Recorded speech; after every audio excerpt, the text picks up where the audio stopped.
ምድር በዚህ ሰዓት አንድ ነገር ትጠይቃለች። በላይ ላይ ደም መፍሰስን ይቁም ትላለች። በዚህ ሰዓት በሰሜኑ ክልል እንዲሁም በአንዳንድ ቦታዎች በሀገራችን በኢትዮጵያ ብዙ በሰሜኑ ክልል ያለው ወጣት ገብቶ ይውጣ። እናት ልጇን ትቀፍ፣ አባት ልጁን ይቀፍ። በዚህ ሰዓት እጅግ አሳዛኝ ዜና ተሰምቷል። በአማራ ክልል ባቲ ወረዳ ሸህ ያህያ ይመም ታጣቂዎች ተገድለዋል። ምን አድርጎ ነው አንዱ ብድግ ብሎ ከቤቱ ሄዶ የሚያርደው? ከቤቱ ሄዶ የሚያርደው አማራ ውስጥ ከኛ ጋር ወግኖ ይችን ምድር ከአደጋ የሚያተርፋት ወደዳችሁም ጠላችሁም በአማራ ሕዝብ እጅ ነው ያለው። እኔ ሚዲያውም ሊሰማ ይችላል። እኔ ያደርገ ጠቅላይ ሚኒስትር ዶክተር አብይ አህመድ ለቅሶ ለመድረስ ኳታር ገብተዋል።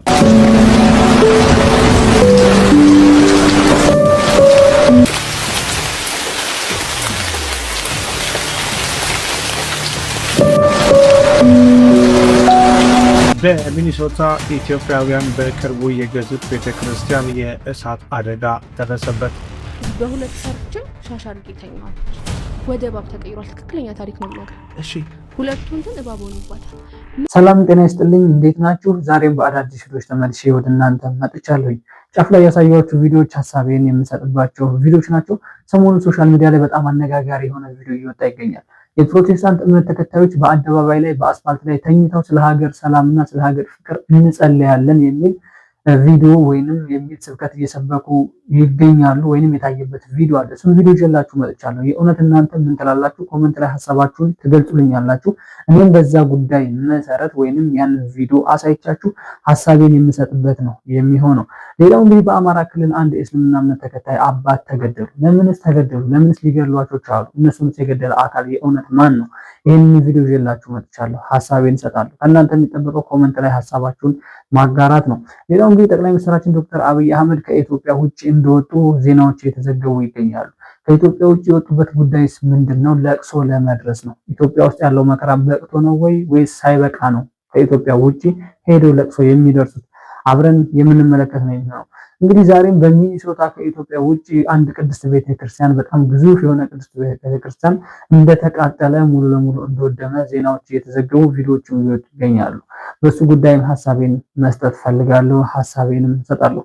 ቤተሰቦች ሌሎች ቪዲዮዎችም አሉ። ብፁዕ አባታችን አቡነ አብርሃም አሁንም ቢሆን ንግግራቸውን እያቆሙ አይደለም። ለምንድነው በየቤቱ እየገቡ የሚያርዷቸው? ለምንድነው በየቤቱ እየገቡ ኦርቶዶክሳውያንን እየመረጡ የሚደበድቡትና ከሰፈራቸው ከቀያቸው የሚያባሯቸው እያሉ በአንድ መድረክ ላይ ሲናገሩ ተሰማ። ሌሎች ቪዲዮዎችም አሉ። ከእናንተ የሚጠበቀው ሚዲያውን ሰብስክራይብ፣ ቪዲዮዎችን ደግሞ ላይክ እና ሼር እያደረጋችሁ ለብዙ ሰዎች ማድረስ ነው። ሰብስክራይብ ለምንድነው የማታደርጉት? አሁን አድርጉ። ቤተሰቦች ወደ ዋናው ጉዳያችን ወይንም የፕሮቴስታንት እምነት ተከታዮች በአስፋልት ላይ ተኝተው ምን እያደረጉ ነው የሚለው ቪዲዮ አይተን ሀሳቤን ከመስጠት በፊት ሁለት ቪዲዮዎች ላሳያችሁና ሀሳቤን ልስጥ፣ እንመልከተው። በጎጃም በ1 ሚሊዮን ብር የተገነባው ድልድይ በታላቅ ድምቀት ተመረቀ። በምስራቅ ጎጃም ዞን በጎንቻ ሲሶ እነሴ ወረዳ በትግዳሩ በግዶ ቀበሌ ከ1 ሚሊዮን ብር በላይ በሚሆን ወጪ በጥራት ተገንብቷል የተባለው የኮንክሪት ድልድይ በዛሬው ዕለት ተመርቆ ለህብረተሰቡ ለአገልግሎት ክፍት ሆኗል። ድልድዩን እንዴት አያችሁት? ሀሳባችሁን በኮመንት ላይ አስቀምጡ። ጎጃሚቲ ሪቂቺ ብሪ ሚሊዮነ ቶኮኒ ጃረሜ ኤቢፋሜራ ጎዲነ ጎጃም ባሃ አና ጎንቻ ሲሶ ነሴ ገንደ ትግደሮ በግዶቲ ሪቂቺ ኮንክሪቲን ባሲ ቀርሺ ሚሊዮነ ቶኮን ኦሊን ጃረሜ ጡሙረሙን ጉያ ሀራ ኤቢፈሙዳን ተጃጅለ ሐዋሳፍ በነሜራ ሪቂቸ ከነ አከሚኒ ላልተን ያደኬሰን ኮመንት ረቲ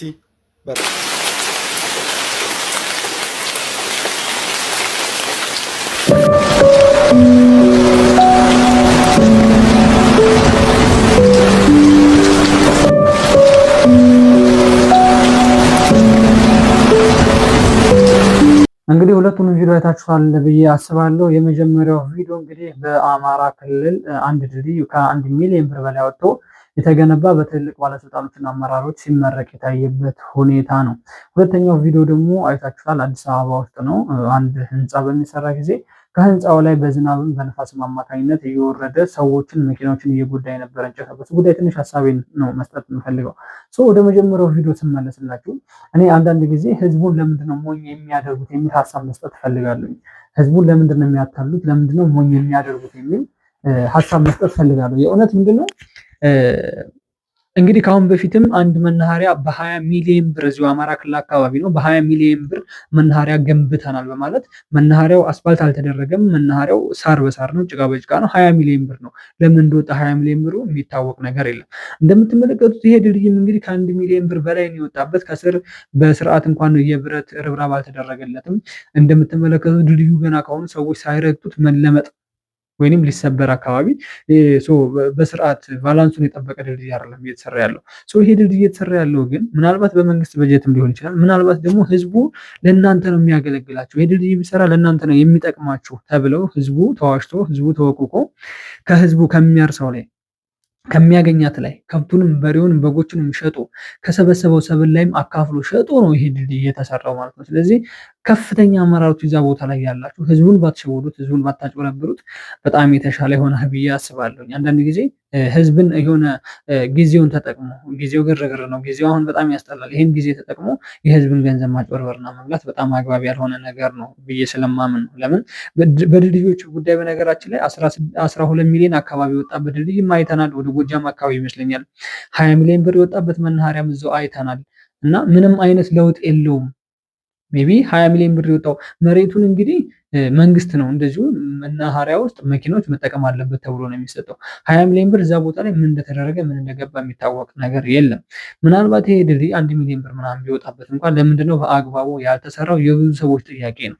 እንደምትመለከቱት ሊሰበር ስለተለመጠ ማለት ነው። ያን ቦታ ያን ድልድይ የሚሰራው ባለሙያ ነው። ሙያ የሌለው ሰው ሊሰራው አይችልም። ስለዚህ ይሄ ነገር በአግባቡ ቢሆን በጣም የተሻለ ይሆናል። ሁለተኛ ላይ ያያችሁት ቪዲዮ በመኪና ላይ አንድ ብረት ተሰክቶ ነው።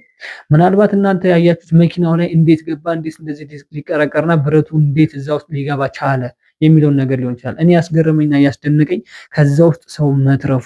ያ ብረት ከህንፃ ላይ ወርዶ በዛ መኪና ላይ ተሰክቶ ሰው ላይ ቢሆን ያረፈው ምን ያህል ሰቀቀንና ምን ያህል ጭንቅላትና ልብን የሚያም ነገር እንደሆነ ማሰብ ይከብዳል ብዬ አላስብም። ማሰብ ይከብዳል ብዬ አልገምትም። ስለዚህ ህንፃ የምትሰሩ ሰዎች በአስፋልት ላይ ንፋስ ነው፣ ክረምት ነው፣ በእንደዚህ አይነት መልኩ ባታዝረከርኩ፣ በእንደዚህ አይነት መልኩ ንብረቶቻችሁን እቃችሁን የሚገነቡበት ነገር ብሰበስቡ በጣም የተሻለ ይሆናል። የሚጠፋው ከታች የሰው ህይወት ነው። የሚጠፋው ስለ ንብረትነቱ አይደለም። መኪናው ምናልባት ብር ካለው ሊገዛው ይችላል። የማይገዛና የማይሸጥ የማይለወጥ የሰው ነፍስ አለ። ያን ነገር በጣም ብናስብበት የተሻለ ይሆናል ብዬ አስባለሁ። ወደ ዋናው ቪዲዮአችን ወደ ዋናው ጉዳያችን ልውሰዳችሁ። ፓስተሮቹ በአደባባይ ላይ በአስፋልት ላይ ተነጥፈው ወይም ተኝተው ምንድን ነው እያደረጉ ያሉት? ሀሳቤን እሰጣለሁ፣ ቪዲዮን አሰማችኋለሁ። እናንተም በኮመንት ሀሳባችሁን ትገልጹልኛላችሁ። እንመልከተው። በሰሜኑ ክልል ያለው ወጣት ገብቶ ይውጣ። እናት ልጇን ትቀፍ፣ አባት ልጁን ይቀፍ። ሁሉ በየአቅጣጫው ገዳይ ሆኗል፣ አፋኝ ሆኗል። የታፈነብንን ሰው ለማስመለስ ሚሊዮኖች እንጠየቃለን። ይህ የኢትዮጵያ ስታንዳርድ አይደለም። ወንጌል የተነሳበት ከተማ ላይ አመፅ፣ ክፋት ስለበዛ፣ ወንጌል የተነሳበት ከተማ ላይ ኃጢአት፣ ዝሙት፣ መከፋፈል ስለበዛ፣ ወንጌል በተነሳባት በዚች ምድር የክፋት ልጅ ስለበዛ፣ አሁን አንተ የኦርቶዶክስ አባት ተመለስ፣ አንተ የሙስሊም አባት ተመለስ፣ አንተ የፕሮቴስታንት አባት ተመለስ። ሽማግሌዎች መዋሸታችሁን አግቡ፣ ተመለሱ። አሁን በሳውዝ አፍሪካ ወንድሞቻችን ጉድጓድ ውስጥ ነው ያሉት። አሁን በሰሜኑ ክልል ወንድሞቻችን ሞት ላይ ነው። እናት መሬት ትጠርጋለች። እናት ልጄ እያለች መሬት ትጠርጋለች። የኤርትራ እናት፣ የትግራይ ይህን ሀሳቤን ስገልጽ ምናልባት አንተ የፕሮቴስታንቶች ተቃዋሚ አይደለህም ወይ? ፕሮቴስታንቶችን ትቃወማለህ፣ ትነቅፋለህ አይደለም ወይ? እንዴት ይህን ሰውዬ ልትደግፈው ትችላለህ የምትሉኝ ሰዎች ትኖራላችሁ ብዬ አስባለሁ። ይህን ሰውዬ ደግፈዋለሁ። የምደግፈው ደግሞ ሀሳቡን በመመርኮዝ ነው፣ ወይንም የተናገረውን ነገር ስለምወደው የተናገረውን ነገር ነው የማደንቀውና የምደግፈው ፕሮቴስታንትነቱን። ከዛም በኋላ በፕሮቴስታንቲዝም ውስጥ ግን የሚደረገውን ማጭበርበርና የሚደረገውን ዘረፋ አይደለም የምደግፈው። ይህ ሰውዬ የተናገረውን ሀሳቡን ነው። ሰውዬውን ላልደግፈው እችላለሁ፣ ሀሳቡን ግን እደግፈዋለሁ። በሰሜኑ ክልል እናቶች ወጥተው ይግቡ፣ ወጣቶች ወጥተው ይግቡ። አዎ ወጥተው መግባት አለባቸው። በአሁን ሰዓት እንደሚታወቀው በሰሜኑ ክልል ላይ ወጣቶች ወጥተው መግባት አልቻሉም። ከኢትዮጵያ ተሰደው እኮ በሳውዲ አረቢያ በሳውዲ አፍሪካ ጭምር እየታረዱ እንደሆነ ይታወቃል፣ እየተገደሉ እንደሆነ ይታወቃል። ምንድነው ይሄ? መኖር ስላልቻለ ነው። ወጣቱ እዚህ ሀገር ላይ መኖር ስላልቻለ ነው። እናት ልጇን ትቀፍ ነው ያለው። አዎ ማቀፍ አለባት፣ ትክክልም ነው። ይሄን ነው እየደገፍኩት ያለሁት። እናት እኮ በአሁን ሰዓት ልጇን በገንዘብ እየገዛች እኮ ነው። ስንት እጃችን ላይ ቪዲዮ አለ። እናት ልጄን እባካችሁ ተውልኝ እያለች እኮ በግዳጅ እየተወሰደበት ነው፣ በግዳጅ እየተገደለበት እኮ ነው። በአሁኑ ሰዓት ቤተ እምነቶች እኮ እርስ በርስ መሳሪያ የላቸውም እንጂ ሃይማኖት ጦርነት ቢያነሱ እኮ ደስ ይላቸዋል። ሁሉም ቤተ እምነት ግን የራሱ የሆነ መሳሪያ፣ በኢትዮጵያ ኦርቶዶክስ ተዋሕዶ ቤተክርስቲያን የኛ መሳሪያ ወንጌላችን ነው። ሌሎች አብያተ ክርስቲያናቶችም ሌሎች ቤተ እምነቶችም የራሳቸው የሆነ መሳሪያ ይኖራቸዋል። ስለዚህ በአሁኑ ሰዓት ጊዜውን በተመለከተ ጊዜውን እየተመረኮዘ የሚናገር ፓስተር ሆኖ ስለ ሰላምና ስለ ፍቅር የሚሰብክ ማንኛውም ቤተ እምነት እደግፋለሁ። ይህ ጥያቄ የለውም። ለምን? የኢትዮጵያ ኦርቶዶክስ ተዋሕዶ ቤተክርስቲያን የምታስተምረውና የምትሰብከው ሰላምና ፍቅር ነው። ፕሮቴስታንቶችም ሆኖ ሰላምና ፍቅርን ከሰበኩ የማንደግፍበት ምንም አይነት መንገድ የለም። ምናልባት በዛ ውስጥ ብዙ መጭበርበሮችና ብዙ ግፎች ይሰራሉ አይሰሩም፣ እሱ ሪል የታወቀና የታየ ነገር ነው። ምናልባት የማያስኬደው ነገር ደግሞ እንደምትመለከቱት አስፋልት ላይ በጣም ተነጥፏል፣ ሁሉም ተዘርሯል። ይሄ ነገር የእውነት ከፈጣሪያቸው የሚገናኙበት መንገድ ነው ወይ? የእውነት ትክክለኛው ፈጣሪያቸውን እየለመኑ ነው ወይ? የእውነት ስለ ሰላምና ስለ ፍቅር እየጸለዩና እያለቀሱ ነው ወይ የሚለው ነገር ሊያስኬድም ላያስኬድም ይችላል። እነሱ በሚያምኑበት መንገድ ነው እየሄዱ ያሉት። ግን ሰውን የምደግፈው አሁን ደግሞ የምናገረው ሀሳቡን ብቻ ነው። ምናልባት የሰውን አንጀት ለመብላትም ሊሆን ይችላል። እኛ የምንፈልገው ግን ሰላምና ፍቅር ስለሆነ እኔ እንደ አንድ ቤተ እምነት አማኝ እንደ ኦርቶዶክስነቴ የምንፈልገው ሰላምና ፍቅር ስለሆነ ምናልባት እሱ የሰው አንጀት ውስጥ ለመግባት ሊሆን ይችላል። የሰው ልብ ውስጥ ለመግባት ሰርጾ ለመቅረት ሊሆን ይችላል። ምናልባት እዛ ቦታ ላይ እንዳይቀርበት የፈለገው ሊኖር ይችላል። እሱ የራሱ ጉዳይ ነው። ሰዎችንም በመሸወድም በማስመሰልም ይሁን ብቻ የክርስቶስን ስም ጠርቷል። ብቻ ክርስቶስ ያስተማረውን ሰላምና ፍቅር ሐዋርያቶች ያስተማሩትን ሰላምና ፍቅር ሰብኳል በአደባባይ ላይ። ለዛ ነው ሀሳቡን ደግፏሉ ያልኳቸው። ስንት ፓስተሮች እኮ አሉ። ስንት በኢትዮጵያ ኦርቶዶክስ ተዋሕዶ ቤተክርስቲያን እንኳን ጸያፊ ተግባርን የሚያስተምሩ ሰዎች አሉ። እንዳየነው ነው። በዚህ ወር ራሱ ብዙ ጉድ ወጥቷል በኢትዮጵያ ኦርቶዶክስ ተዋሕዶ ቤተክርስቲያን። ሜቢ በፕሮቴስታንቶች ውስጥ ስንት መጭበርበር እየተሰራ ነው። በእስልምና እምነት ተከታዮች ስንት ማጭበርበርና ወንጀል እየተሰራ ነው። ስለዚህ ምናልባት እዚያ ሀገር ላይ ወይንም እዛ ክልል ላይ ሄዶ እንደዚህ ሰብኮ ተመልሶ ወደ ራሱ ቸርች ውስጥ ከገባ በኋላ ያን የሰበከውን ነገር የሚያፈርሰው ከሆነ ትክክለኛውን ክርስቶስ እያመለከ እንዳልሆነ ይታወቃል። ወይንም ለቢዝነስና ለገንዘብ እንደሆነ እየሰራ ያለው ይታወቃል። ምናልባት አብዛኞቹ ሰባኪያኖችም የሚያደርጉት ነገር አለ በዚህ ጉዳይ ሰው ልብ ውስጥና ሰው አንጀት ውስጥ ገብቶ ለመቅረጽ ሰርጾ ለመቅረጽ ይሄ ሰውዬ እኮ እንደዚህ ብሎ ነበር በማለት እሱ ልቡ ውስጥ የማያምነውን ነገር ልቡ ያልፈቀደውን ነገር በአንደበቱና በአማርኛ ደርድሮ ይናገረዋል። ከዛም በኋላ እሱ አይተገብረውም እኮ እሱ አይተገብረውም። በማንኛውም ቤተ እምነት ያለ ጉዳይ ነው። በነገራችን በኢትዮጵያ ኦርቶዶክስ ተዋሕዶ ቤተክርስቲያንም ኦርቶዶክስ እየሞተ ይበዛል። ማንኛው ጳጳስ ነው ሞቶ እያሳየን ያለው? የለም።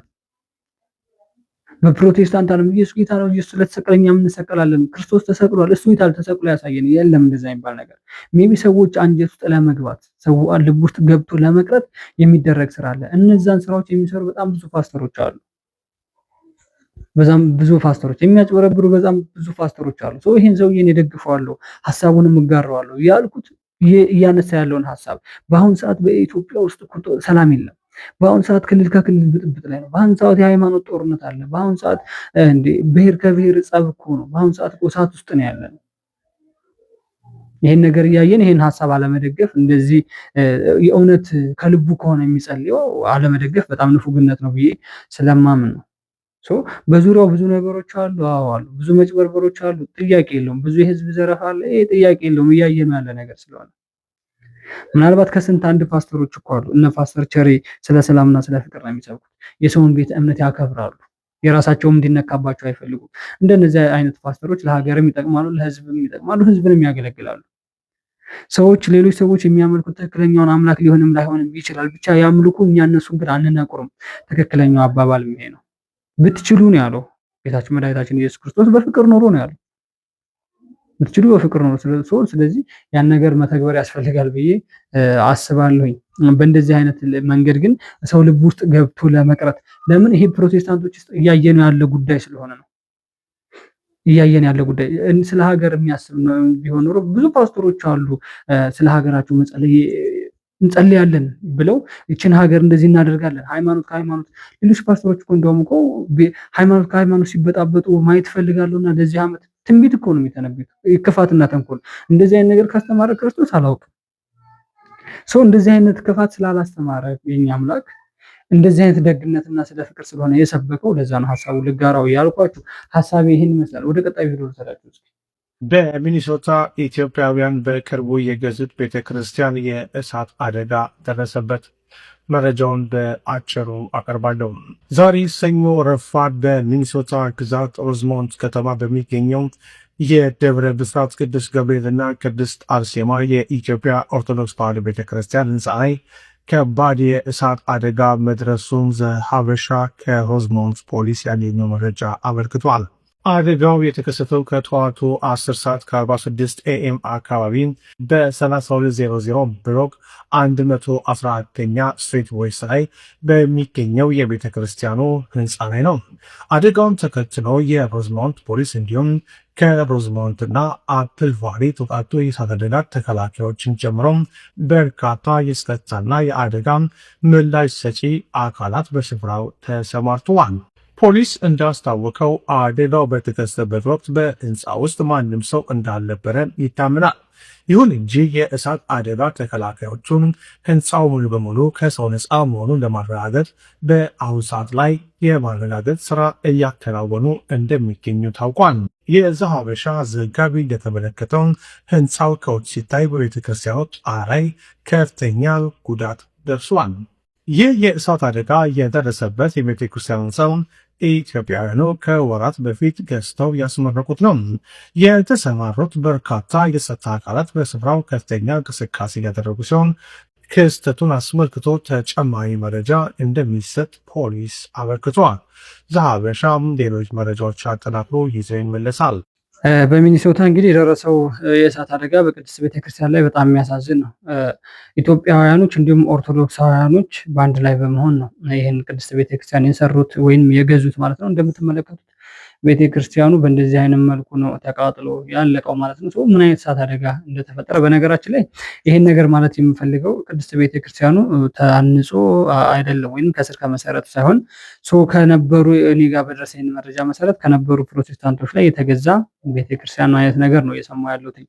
እና ሜቢ እዛ ቦታ ላይ እንግዲህ የእሳት አደጋ እንዴት ሊፈጠር ቻለ? ማናቃጠለው እስካሁን ምንም አይነት መረጃ ሊወጣ አልቻለም። ምናልባት ቀስ በቀስ የዛ ሀገረ ስብከት ሊቃነ ጳጳስ ሲሆኑ በእንደዚህ አይነት ምክንያት ነው የተቃጠለው ብለው ለህዝበ ምዕመኑ ያስተላልፋሉ ብዬ አስባለሁ። ለምን እዛ ሀገር ላይ ያሉ ኦርቶዶክሳውያኖች ኢትዮጵያውያንም ይሁኑ ኤርትራውያንም ይሁኑ ሌሎችም ይሁኑ እዛ ቦታ ላይ ሄደው መንፈሳቸውን ማጽናናት፣ መንፈሳቸውን ማደስ፣ ስጋው ደግሞ መቀበል ይፈልጋሉ እና ድጋሚ ቅድስት ቤተክርስቲያኑ ታንጾ ወደ ነበረበት እስከሚመለስ ድረስ ምን ያህል ጊዜና ገንዘብ እንደሚወስድ የሚታወቅ ነው።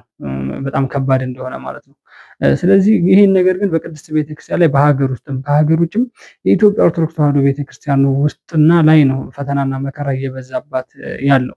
እዛ ሀገር ላይ እንግዲህ ሰላም አለበት የሚባል ሰላም ነው የሚባል ሀገር ነው ሚኒሶታ ላይ እንግዲህ እና ለምን ተመርጦ ቅድስት ቤተክርስቲያን ላይ እሳት እንደተለቀቀና እሳት ልትቃጠል እንደቻለች የሚታወቅ ነገር የለም። እንግዲህ ሊቃነ ጳጳሶችን መልስ እንጠብቃለን ብለን እናስባለን። ማለት ሁልጊዜ ተሸፋፍኖ መታለፍ አለበት ብዬ አላምንም። ባለፈ የጦርነት ጊዜ ራሱ እኮ ቅድስት ቤተክርስቲያን አልተቃጠለችም። በዛ ሁላ እሳት ውስጥ አልፋ ዛሬ በሚኒሶታ ላይ ሰላም ነው የሚባልበት ሀገር ላይ በእሳት ነዶ አለቀ የሚባል ዜና ሲሰማ ለኦርቶዶክሳውያን በጣም የጆሮ እሳት ነው ብዬ ስለማምን ነው። እስኪ እንግዲህ ቀጣይ የምናየው ነው የሚሆነው። ወደ ቀጣይ ቪዲዮ ልውሰዳችሁ እና እስኪ ደግሞ ሀሳቤን እሰጣለሁ። ጠቅላይ ሚኒስትር ዶክተር አብይ አህመድ ለቅሶ ለመድረስ ኳታር ገብተዋል። የኢትዮጵያ ጠቅላይ ሚኒስትር ዶክተር አብይ አህመድ በአሚር ሼህ ሐማድ ቢን ካሊፋ አልታኒ ሞት የተሰማቸውን ሐዘን ለመግለጽ ዶሃ መግባታቸው የኳታር ሚዲያዎች ዘግበዋል። ጠቅላይ ሚኒስትሩ ብቻ ሳይሆኑ አብሯቸው ወደዛ የተጓዙት የከፍተኛ ባለስልጣናት ልዑካን ቡድናቸው ጭምር መሆናቸውም ታውቋል። እዛም ሲደርሱ የኳታር ትራንስፖርት ሚኒስትር ሼህ አብዱላሂ ቢን መሐመድ፣ በኳታር ደግሞ የኢትዮጵያ አምባሳደር ኮሆት ፋይሰል አሊ አብሯቸው በመሆን አቀባበል አድርገውላቸዋል። ዶክተር አብይ አህመድ ገደገውፍ ኳታር ገለን ዱአን ቦቀቹ አሚሪ ዱራኒ ካታር ሼህ ሐማድ ቢን ካሊፋ አልታኒፍ ገደሳኒ ብሰቹፍ ሚኒስትር ሙሜ ዶክተር አብይ አህመድ ኳታር ገሉን ይሳኒ ቤካሜራም እኔ በጣም የሚገርመኝ ነገር አለ አንዳንድ ጊዜና ጠቅላይ ሚኒስትር ዶክተር አብይ አህመድ እንግዲህ ወደ ኳታር ወይም ዱዓ ሄደዋል። የሄዱት ደግሞ ለቅሶ ነው። የቀድሞ ባለስልጣን የነበረችው የኳታር ባለስልጣን ማለት ነው አርፋለች ወይም ሞታለች የሚል ዜና በጆሮአቸው ሲገባ ነው ብን ብለው የሄዱት እነሱን ለቅሶ ለመድረስ ማለት ነው። እንግዲህ እኔ በጣም ሁለቱም ማነጻጸር የምፈልገው በኳተርና በኢትዮጵያ ውስጥ ያለው ሀዘን የማንኛው ሀዘን ይበልጣል ነው። በኢትዮጵያ ውስጥ ብዙ አብያተ ክርስቲያን ሲቃጠሉ፣ ብዙ እስልምና እምነት ተከታዮች እንዲሁም ኦርቶዶክሳውያኖች በአንድም በሌላ መንገድ ሲታረዱና ሲገደሉ ጭምር ቪዲዮ ሳያዩ ቀርተው አይደለም፣ ያለውን ነገርም ያውቃሉ። ለእነሱ እንኳን የመጽናናት መግለጫ አላወጡም። ለሞቱ ወገኖቻችን መጽናናት እንመኛለን የሚል ከአንደበታቸው አልሰማንም። ሜቢ ለምን አልሰማንም እነሱ ያውቃሉ። እንግዲህ የልኡካን ቡድን ነው የሚባለው እሱ እንዳለው እንግዲህ በአርሲ ላይ ስንት ኦርቶዶክሳውያኖች እንደሞቱ ይታወቃል። ስንት ቅድስት ቤተክርስቲያን አመድ ዱቄት ሆኖ እንደተቃጠለ እጃችን ላይ መረጃ ጭምር አለ። ያን ጭምር ቁቁ እያልን ነበረ። ሜቢ የወጣው በቅርቡ እንግዲህ ፓርላማ ውይይት ላይ የወጣው መግለጫ በጣም የሚያሳዝን፣ በጣም የሚያስቅም፣ በጣም የሚያስገርምም ነው። ሜቢ ያን ነገር እየሰማን ጭምር ነው የተቀመጥነው እና አንድ ባለስልጣን ሞተች ተብሎ ከኢትዮጵያ ውጭ ዜግነቷ ኢትዮጵያዊ ያልሆነ ከነሱ ጋር ግን ሊግባቡ ይችላሉ። ሀዘን ልድረስ ብሎ መሄዱ በጣም ነው የሚያመው እና ኢትዮጵያ ውስጥ ያሉ ሰዎች ለእነሱ ሀዘን አያስፈልጋቸውም ወይ? ኢትዮጵያ ውስጥ ላለው ቅድስት ቤተክርስቲያን መቃጠል የእውነት ለሱ ማንባትና ጥቁር መልበስ አያስፈልግም ወይ? ኢትዮጵያ ውስጥ ያሉ ኦርቶዶክሳውያኖች መጨፍጨፋቸውና መገደላቸው በአንድም በሌላ ምክንያት ሜቢ የተገደሉት ወይም የሆነ ነገር የተፈጠረው አንድ ምርጫን በማደናቀፍ ነው፣ እኛን ለመጣል የሚፈልጉ ኃይሎች ናቸው። በእንደዚህ አይነት ትርኪ ምርኪ ምክንያት የሚሞቱ ኦርቶዶክሳውያኖች ለነሱ አይለቀስም ወይ?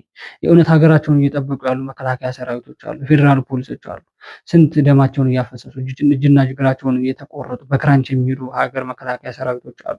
ለነሱ ለቅሶ አያስፈልግም ወይ? በጣም የሚያሳዝን ነገር ስለሆነ በነገራችን ላይ እና እኔ አላሰብኩትም።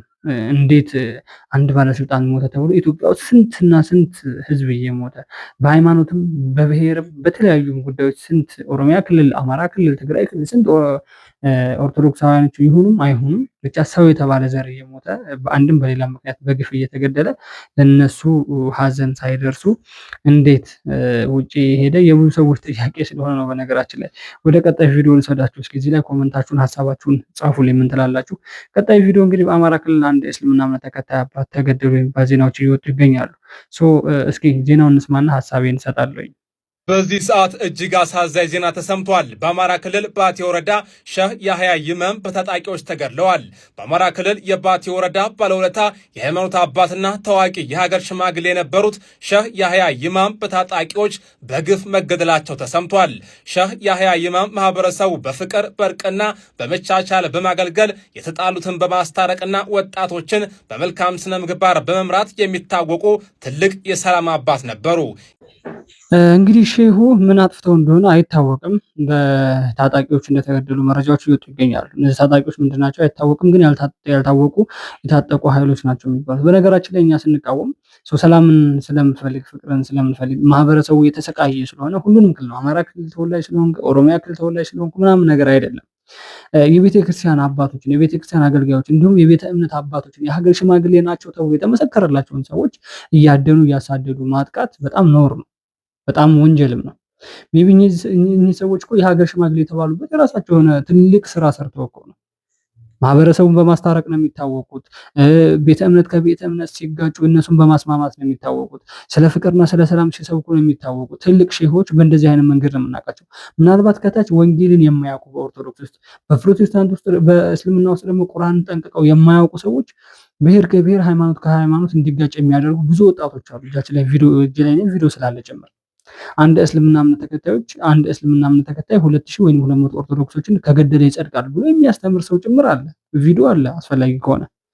እኚህ አባቶች ግን ስለ ሰላምና ስለ ፍቅር ይሰብካሉ ተብሎ የተመሰከረላቸው የሀገር ሽማግሌ ናቸው ተብሎ የተወራላቸው አባቶች ናቸው። እነዚህ አባት ላይ ጠመንጃ አንስቶ መተኮስ፣ ሰይፍ አንስቶ እነሱን መግደል በጣም ኃጢአት ነው ብዬ አስባለሁ። ለምን አባቶች ምን አድርገው ነው? አባቶች ከዛሬ እኮ ብዙ ሺህ ዘመናትን እኮ ሲያስተምሩ ኖረዋል። ብዙ ዓመታትን እያስተማሩ እኮ ነው የኖሩት። ዛሬ በ11ኛው ሰዓት እድሜያቸው ወደ ፈጣሪያቸው ወደ መሄጃቸው ሰዓት ሲቃረብ እነሱ ላይ ፍጡር የተባለው ሰው ጠመንጃ አንስቶ እነሱ ላይ መተኮስ በጣም አግባብ አይደለም። አንዳንድ ጊዜ የምንመሰገንበትና ማንመሰገንበትን ነገር ላይ ማወቅ አለበት። እንዲያውም ከአባቶች ስር ግድ እስልምና እምነት ተከታዮች ስለሆኑ አይደለም። እስልምና እምነት ተከታይ ሆነው በጣም መልካም ነገር የሚያስተምሩ አሉ። እግራቸው ስር ተንበርክኮ ሰይፍ የያዘ ሰው ሰይፉን ቢጥል፣ ጠመንጃ የያዘ ሰው ጠመንጃውን ቢያስቀምጥ እኮ በእንደዚህ አይነት መንገድ ሀገር ሽማግሌዎች ስር ቢንበረከክ እኮ ሰላም ይወርዳል ሀገር ነው። አሁን ጦርነቱ ከእስልምናና ከኦርቶዶክስ ጋር ሊሆን ነው ማለት ነው። እነዚህን ሺህ የገደላቸው ኦርቶዶክስ ናቸው የሚባል ነገር ይወጣል። ከዛ ቀጣይ ደግሞ አንድ አባት ይገደላል የኦርቶዶክስ፣ ያን የገደለው ደግሞ የእስልምና እምነት ተከታይ ነው ይባላል። ስለዚህ ያ ምን አመጣ?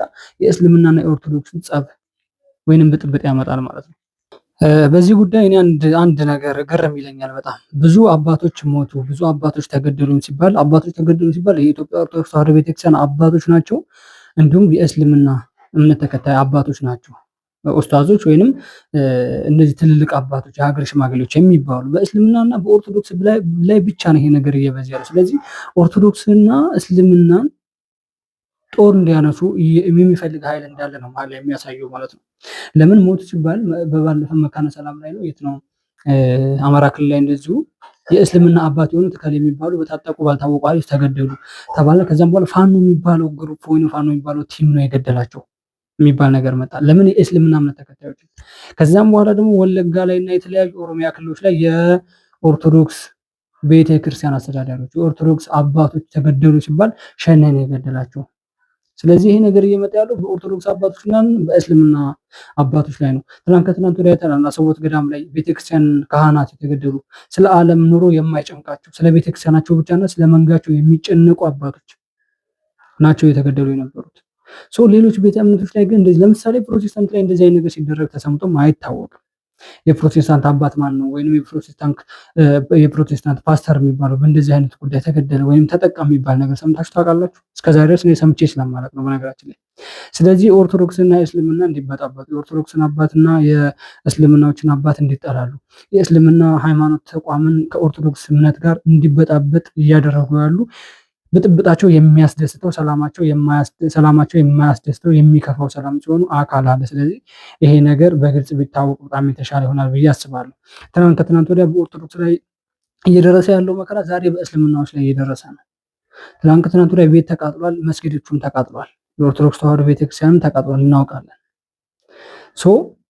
ግን በመሀል ላይ ሆኖ እስልምና ከኦርቶዶክስ ጋር እንዲበጣበጥ፣ እስልምና ወጣቶች ከኦርቶዶክስ ጋር እንዳይስማሙ፣ በአንድ ላይ እንዳይኖሩ፣ እንዲከፋፈሉ እናንተን እኮ እስልምና መስጊዳችሁን እኮ እዚህ ቦታ ኦርቶዶክሳችሁ ያቃጠሏት ብለው የሚያስተምሯቸው።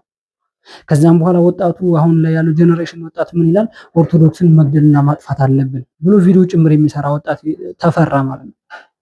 ስለዚህ ይሄ ነገር ከዳር ቢደርስ በጣም የተሻለ ይሆናል። አባቶች ተነጋግረው የሀገር ሽማግሌ መባላቸው ካልቀረ ስሙን ብቻ መሸከም ትርጉም የለውም።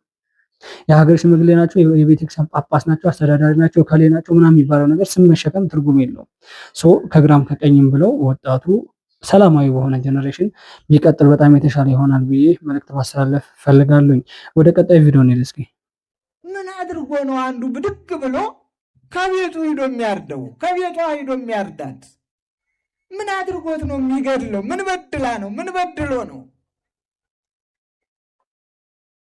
ለሞትስ የሚያበቃ ከሆነ ፍርድ የለም ወይ? ፍርድ እኮ ከጥንት ጀምሮ እስካሁኑ ድረስ አለ።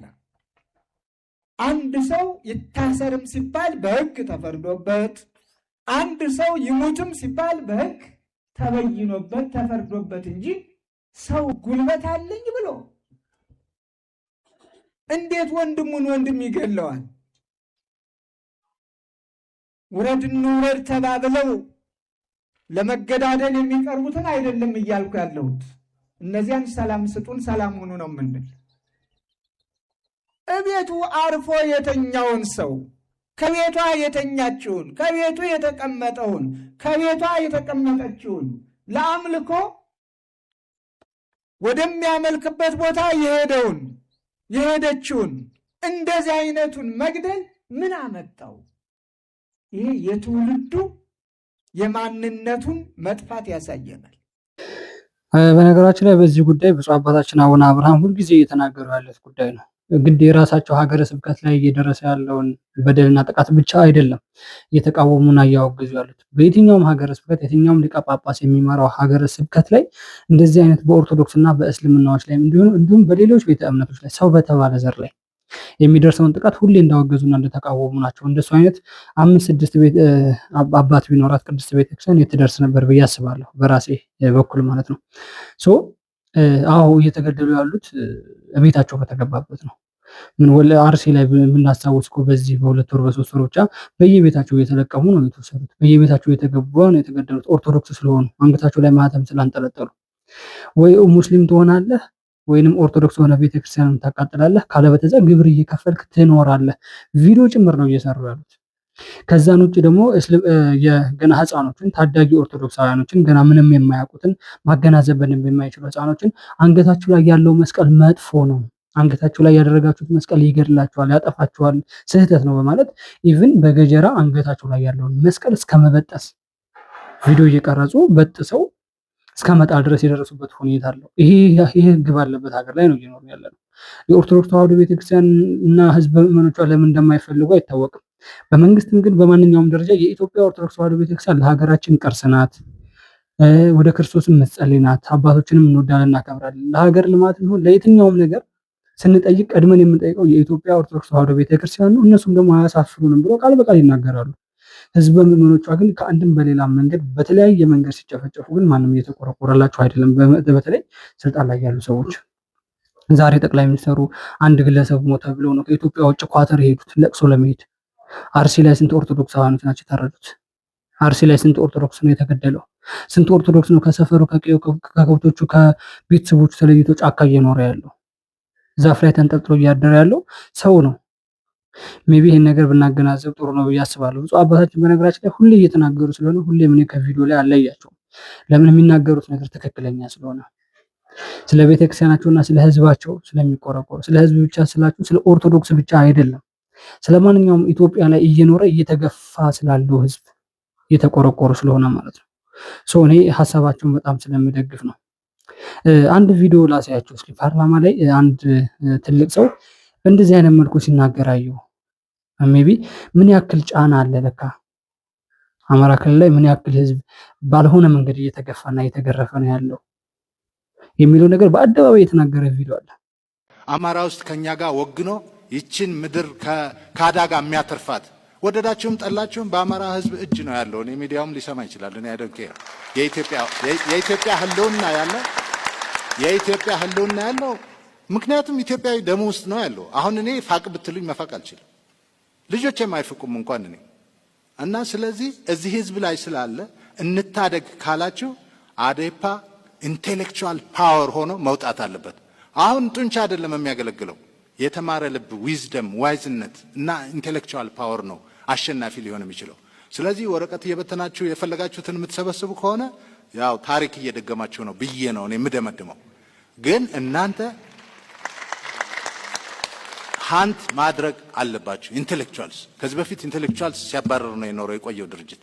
ኢንቴሌክቹዋልስ ሃንት እየተደረጉ ሎቢ እየተደረጉ ለሀገራችሁ ዋጋ ክፈሉ መባል መቻል አለባቸው እንጂ ለሆዳቸው የሚኖሩ የምትመለምሉ ከሆነ ወዮ ነው ለሀገሬ። እኔ የምለው ለዓላማ የሚኖሩ እኔ እኮ ፖለቲከኛ ሲባል እኮ ራሱን የካደ እኮ መሆን አለበት ሲሆን ሁሉም ህዝብ ራሱን ክዶ ለሀገሩና ለወገኑ መኖር አለበት። አፈጣጠራችንም እንደዛ ስለሆነ ትልቁ መጽሐፍ እኮ አዳምና ሔዋንን ከፈጠራቸው በኋላ የሚለው ምንድን ነው? ምድርን ተንከባከቧት ነው እንጂ ራሳችሁን ተንከባከቡ አይልም። ስለዚህ ካፈጣጠራችን ጀምሮ ለሌላው ልንኖር የተፈጠርን ሰዎች ነን። ይሄ በነገራችን ላይ የተናገረው ነገር የሚዋሽ ነገር አይደለም፣ በተግባርም የታየ ነገር ስለሆነ በተግባር የታየ ማለት አንዱን ክልል ብቻ መለየት አይደለም። ማንኛውም ክልል ላይ ስለ ሀገራቸው ሁሉና ይቆማሉ፣ ጀግኖች ናቸው። በኦሮሞ ክልልም በከምባታም በተለያዩ በትግራይ ክልልም ስለ ሀገራቸው ይቆማሉ፣ ያየነው ነገር ስለሆነ ማለት ነው። የህወሓት ጦርነት ጊዜ እንደምናስታውሰው አማራ ክልል ላይ ነበር በጣም ፋይት የተፈጠረው፣ ብዙ ህዝብ ያለቀው እዛ ክልል ላይ ነበረ። ምናልባት እነዚህ ያለቁ ህዝቦች ግን ወንድሞቻችን ናቸው። ወጣቱ ነው ያለቀው። ትልቁ እድል ደግሞ ለትግራይም ለአማራ ክልልም ወጣት ትልቅ እድል የተመቻቸለት በሰዓቱ ምንድነው የተረፈው ከጦርነት እጅና እግሩ ተቆርጦ በክራንች እንደሄድ ነው። አሁን ማውራት የፈለኩት እዛ ክልል ለአማራ ክልል ላይ ስላለ ጀግንነት አይደለም። ወንድም በመግደል ጀግንነት የሚባል ነገር የለም። ሀገር በማጥፋት ሀገር በማፍረስ ጀግንነት በእንደዚህ አይነት መንገድ አይመጣም። ግን ወራሪ ኃይል ሲመጣ እዛ ክልል ላይ ተመልሶ ነበር። የህወሓት ጦርነት ጊዜ ወራሪ ኢትዮጵያን ለማፍረስ የመጡ ኃይሎች ነበሩ። በሰዓቱ መልሰዋቸዋል። እዛ ክልል ላይ ጥያቄ የለውም። ሜቢ ያ ነገር ግን ዞር ብለን ወደኋላ እንዲጸጽተን መጸጸት አለበት ብዬ አስባለሁ። ነገ ከነገ ወዲያ ይጸጽተናል። ደግሞ ወንድሞቻችን እኮ ናቸው። አብረን መብላት መጠጣታችን እኮ አይቀርም። መጋባታችን እኮ አይቀርም የሚለው ነገር ጭንቅላታችን ውስጥ በጣም ቢሰራ የተሻለ ይሆናል ብዬ አስባለሁ። ሜቢ በአሁን ሰዓት አማራ ክልል ላይ በጣም ጦርነት አለ፣ ጭካኔ ጭቆና አለ፣ ጥያቄ የለውም። ምናልባት ይህን ነገር ማን እንደዚህ የሚያደርገው መንግስት ሊሆን ይችላል፣ ሌሎች የተደራጁ ቡድኖች ሊሆኑ ይችላሉ። ግን በመሀል እየተሰቃየና እየተጎዳ ያለው ህዝቡ ነው፣ ጥያቄ የለውም። ማህበረሰቡ ነው መከራውን እየበላ ያለው። አርሶ የሚበላው ገበሬ ነው መከራውን እየበላ ያለው። ከብቶች የሚያረባ ገበሬ ነው ከብቶቹ እየተነዱ እየታረዱበት ያለው። ይህን ነገር በነገራችን ላይ ኦሮሚያ ክልል፣ አማራ ክልል ተወላጅነት አይወስኑም። እንደዚህ በማህበረሰቡ ላይ የሚደርሰው ነገር እንቃወማለን፣ መሆንም ስላለበት ማለት ነው። ወደ ቀጣይ ቪዲዮ ልውሰዳችሁ እስኪ። አንድ መከላከያ ሰራዊት አባል የሆነ ወጣት ወንድማችን ነውና በአንድም በሌላም መንገድ ተጎድቷል። ግን እያለቀሰ ሚዲያ ላይ ወጥቷል። የወጣበት ምክንያቱ ምንድን ነው? ምናልባት እሱ ለሀገሩ ሁሉና ቆሞ ሊሆን ይችላል። ግን በአሁኑ ሰዓት እርዳታ አላገኘም ይመስለኛል። እስኪ እንመልከተው።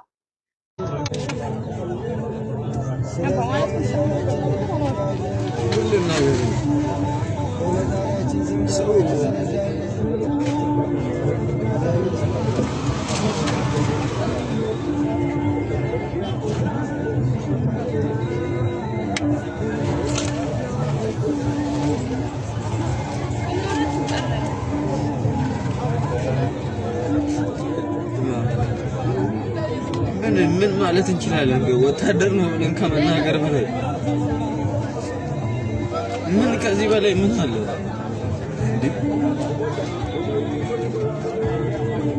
ልጅ እኮ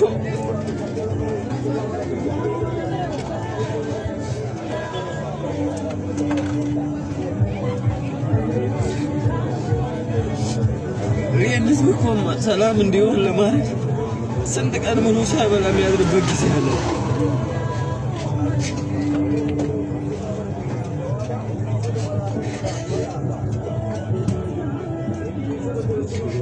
እኔ ቃል የለኝም ከዚህ በላይ ምንም ማለት አልችልም። ሰው መስጠት አቅቶ የሚያበረታታ የለም እኮ እንጂ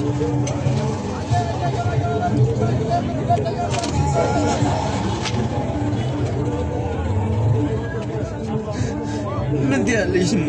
የለመንን እያዩ ቪዲዮን እያዩ ላይክ እንኳን ሳያደርጉ የሚያልፉ ግለሰቦች ወተን እያዩን እንዲህ የለመንን ጥሩ አመለካከት እንኳን ለሌለ ህዝብ ነው እሱ እዛ ጋር መስዋዕትነት የሚከፍለው።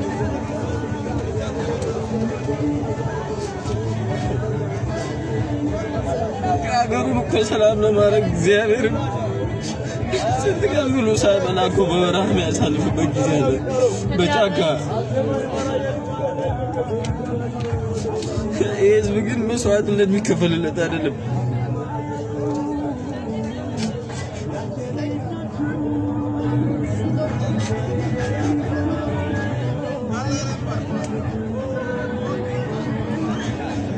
በጣም ነው የሚያስጠላው ማርያም።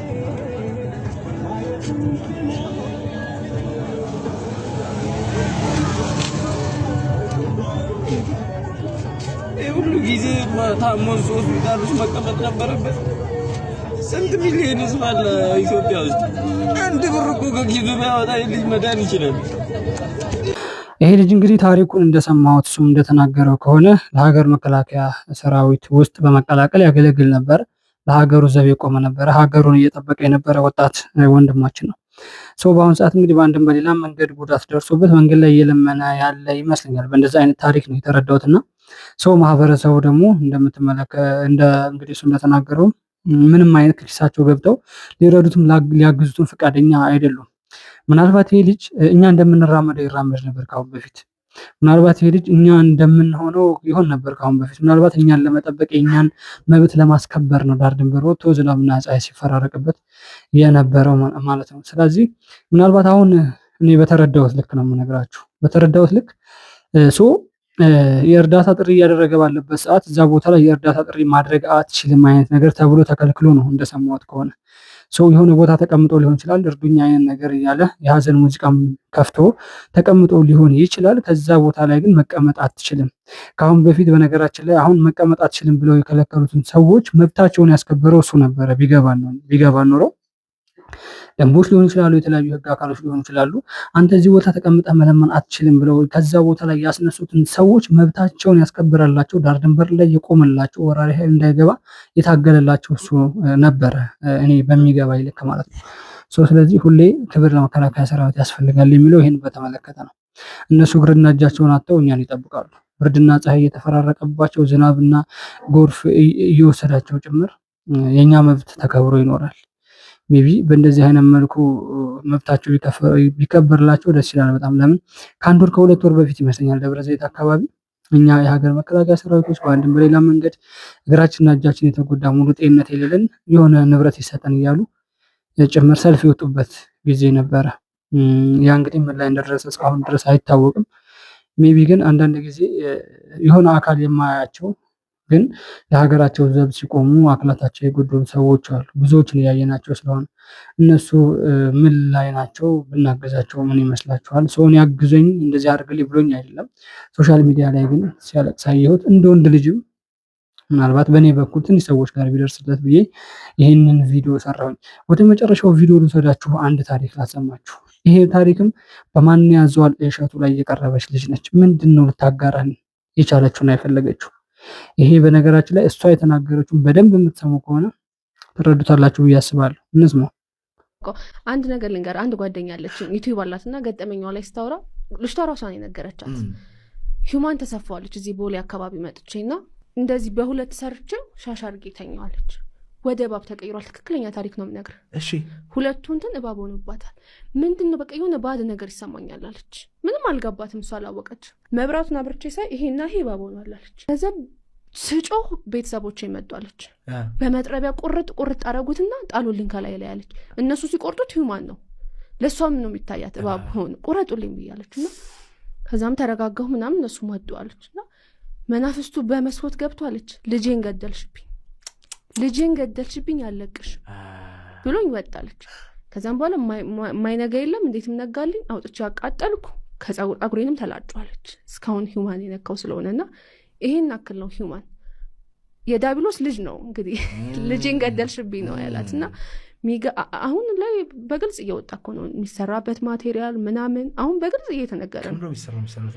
አሁን ይሄ ሴንቴቲክ የምንላቸው ከቆሻሻ ዛሬ ጠዋት እያየው ነበር። ከቆሻሻ ላይ ነው ይሄ የሰዎች ጸጉር ምናምን ተለቃቅሞ በኬሚካል ተጣጥቦ የሚገጣጠመው። ይሄ ህንዶች ደግሞ ሂውማን ሄር ደግሞ ህንዶች ይሄ በአዳም ልኮ ጸጉራቸውን ተላሽተው ነው ይሄ እንደ መስዋዕትነት ማለት ነው። እና የእነሱ ጸጉር ይሸጥና ተሰርቶ ይመጣለች ለዳቢሎስ እንደ ባዕድነት የወጣ ማለት ነው። ይህ ቪዲዮ ለሴቶች ይጠቅማል ብዬ አስባለሁ። በተለይ ራሳችንን በደንብ አሳይተን ውጭ ላይ እንውጣለን ለምትሉ ከራሳችን ክርስቶስ ከሰጠን ገላ በላይ ሌላ ገላ ተጠቅመን እንሂድ፣ ክርስቶስ ከሰጠን አካል በላይ ሌላ አካልን ቀጥለን እንሂድ ብላችሁ ሰው ፊት ለመቅረብ ሰው ፊት ላለማፈር ብላችሁ ለምታደርጉ ሴቶች ይጠቅማል ብዬ አስባለሁ። አሁን የመናፍስቱ ዓለም ነው ይሄ። ምንድነው እንግዲህ በሂውማን ሄር ላይ ያደረ እርኩስ መንፈስ አንድ ጸጉር ሂውማን ሄር ቀጥላ እንግዲህ በህልሟም ይሁን በእውኗም ብቻ እሷ የሚመስላት ነገር እባብ ሆኖ ወጣበት። ያ ማለት ርኩስ መንፈስ ነው፣ መናፍስቱ ዓለም ነው። ስለዚህ ይሄን ነገር በጣም ጥንቃቄ አድርጉ ሴቶች። አንዳንድ ጊዜ ራሳችን ለማሳየት ራሳችን ከሰዎች ከፍ አድርገን ሰዎች ፊት ቆምን ላለማፈር ምናምን በጣም ተኳኩለው የሚወጡ ሰዎች አሉ። ጸጉራቸውን ቀጥለው ጥፍራቸውን ተሰርተው ምናምን ነገር ያ ነገር ከክርስቶስ ዘንድ አያስታርቅም፣ ያስጣላል እንጂ እግዚአብሔር አንድ አካል ሰጥቶናል። ያን አካል በአግባቡ ከያዝነው በጣም ጥሩ ነው ብዬ አስባለሁ። በጣም ውብ የሆኑ ሰዎች ኢትዮጵያ እኮ በእንደዚህ አይነት ነገር ነው የምትታወቀው። ስለዚህ ይሄ ለሴቶች ይጠቅማል ብዬ አስባለሁ። ማን ያዘዋል እሸቱ ላይ ስላገኘሁት በትንሹ ቪዲዮን ቆርጬላችሁ ስለመጣሁ ነው። ቤተሰቦቼ የዛሬው ቪዲዮ ይሄንን ይመስላል። ቀጣይ ደግሞ በአዳዲስ መረጃ በአዳዲስ ቪዲዮዎች ተመልሰን የምንገናኝ ነው የሚሆነው። እስከዛው ድረስ ይህን ሚዲያ ሰብስክራይብ አድርጉ። ቪዲዮቹን ደግሞ ላይክ እና ሼር እያደረጋችሁ ለብዙ ሰዎች አድርሱልኝ።